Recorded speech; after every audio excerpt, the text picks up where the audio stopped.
እስራኤልን ኢራንን ዝመጥቃዕታ ዳርጋ ከም ቮሊቦል እንጻታ ዘለዋ እቲአት ስንዱ እቲአት ቅበል መሊሳ እቲአት ስንዱ ገለ ኮሚታትን ዘለዋ ሕጂ ብዛዕባ ይኮንኩን ክዛረብ መጽ ዘለኹ ሕጂ ክዛረብ ወለለ ዘለኹ አርእስቲ ብዛዕባ ዚ አፎርዶ ዝበሃል ቦታ ኢራን ዝርከብ ኒውክሌሳዊ መደበር ኢራን ብዛዕባ ክዛረብ መጽ ዘለኹ ሕጂ ከም ዝፍለጥ እስራኤል ኒውክሌሳዊ መደበራት ኢራን ከም ትጥቅዕ ዘላያ ትዛረብ ንዝ ቦታ ዝግና ከተጥቅዖ ይካለትን እቲ ምክንያት ከአንታዩ ቀዳማይ እዚ ቦታ ዚ ኣብ ኣኽራናት ዝበዝሕዎ ቦታ ይዝርከብ ካልኣይ ከዓ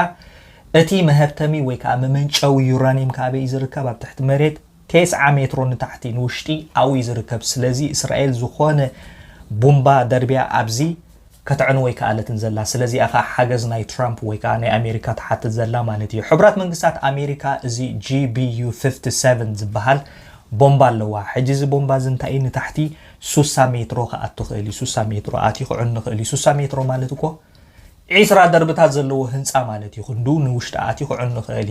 ሕጂ ካልእ እንታይ እዩ ምናልባሽ ሕጂ ንኣብነት ሕብራት መንግስታት ኣሜሪካ ምስ እስራኤል ተላፊና ነዚ ቦታ ዝንድሕር ኣጥቂዓቶ ንበል እሞ እንድሕር ኣጥቂዓቶ እንታይ እዮም ዝብሉ ዘለዉ ሓንቲ ከማን ኣይተኣኽላን እያ ሓንቲ እንድሕር ሰዲዳ ሓንቲ እንኩላ 60 ጥራሕ ክበጽሕ ዝኽእል እዚ ዩራኒየም ናይ ኢራን ካበይ ዘሎ ኣብ 9 ዘሎ ስለዚ ኣብታ ዘንኮለታ ካልእቲ ክደግም ኣለዋ እዮም ዝብሉ ዘለዉ ዋ ከምዚ ኢሎም ምስጢርና ንጎርዳ እሞ ኢራን ካ ድዕመቸም ሱቅ ትብል ኢለ ኣነ ግምትኒ በቸም ይሕዝነካ እዚ ኩነታት ማእከላይ ምብራቅ ስም መሊሱ ይኸፋ ኣሎ ንኩሉ ብትዞባ ዘሎ ህዝቢ ሰላም ፍጠረሉ